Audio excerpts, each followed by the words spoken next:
Abay, mag-grocery nga pala tayo mamaya ah. Wait, may sasabihin pala ako sa'yo. Ano yun, bay? Kasi sa Lepot, Oh, ano kay Lepot? alam na niya. Hindi ka maintindihan. Alam na ni Lepot na hindi mo tunay anak si Sigma. O paano naman niya nalaman yun? O baka naman sinabi mo? Hindi, te. Narinig ni Lepot yung pinag-usapan natin kahapon.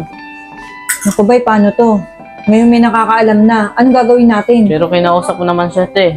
Hindi daw siya magsasabi. Hindi pa rin ako sigurado, bay. Ano gagawin natin, te? Tama na lang si Lepot. Sabihin mo, kakausapin ko siya ngayon. Sige, te.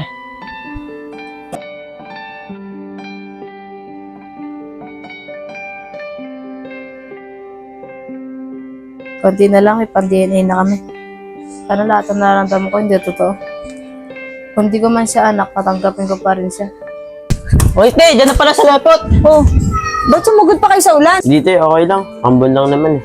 Di sana nagpatila muna kayo sa ulan. Ate, ba't mo pala ako pinapatawag? Kasi Lepot, narinig mo yung pinag-usapan namin tungkol sa anak ko, di ba? Opo, te, narinig ko. Pero te, huwag ka mag-alala. Di ko naman pagsasabi kahit kanina yun. Sekreto lang natin to. Alam na ni ba yun, te? Salamat, Lepot, ha. Asahan ko yan, ha.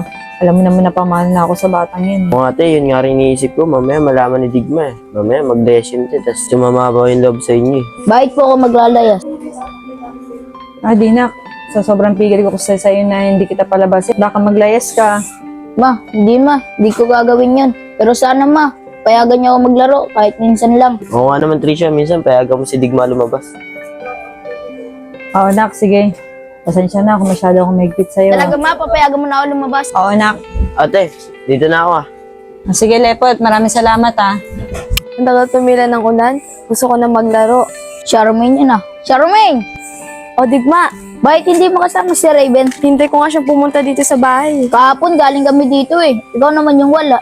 Eh, umalis kami ni mama eh. Kaya pala nang tinatawag ka namin kahapon, walang sumasagot. Kaya nga eh. Eh, paano yan ngayon, Digma? Umuulan. Di tayo makakapaglaro. Oo nga eh, pero pwede ka maligo sa ulan. Pwede. Wala naman si mama eh. Tara!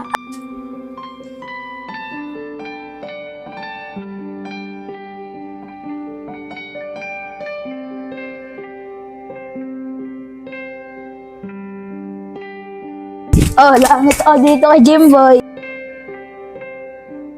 Uy, Charmaine, ano nangyari sa'yo? Para kang halamang makaiya. Ah, wala. Si Jimboy kasi.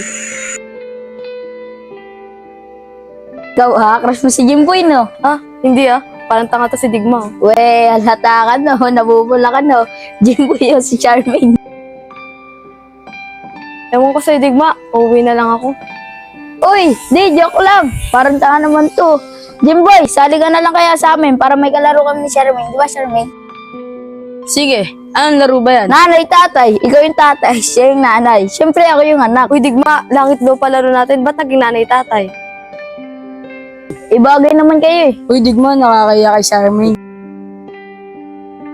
Lucio, kinikilig oh. Taya, Anong taya? Di mo nga ako naabot eh. Hala, Digma! Ano ba pinagagawa mo? Sorry, boy ah. Takbo kasi ng takbo, eh.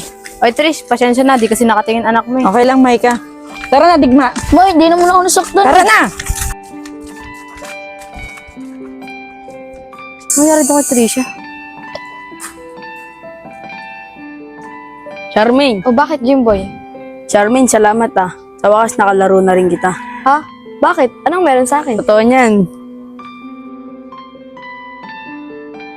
Crush kita eh. Crush?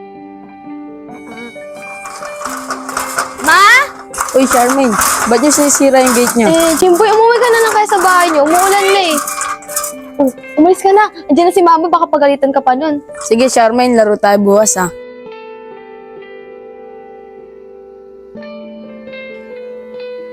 Kasi di para ako ni Jimboy.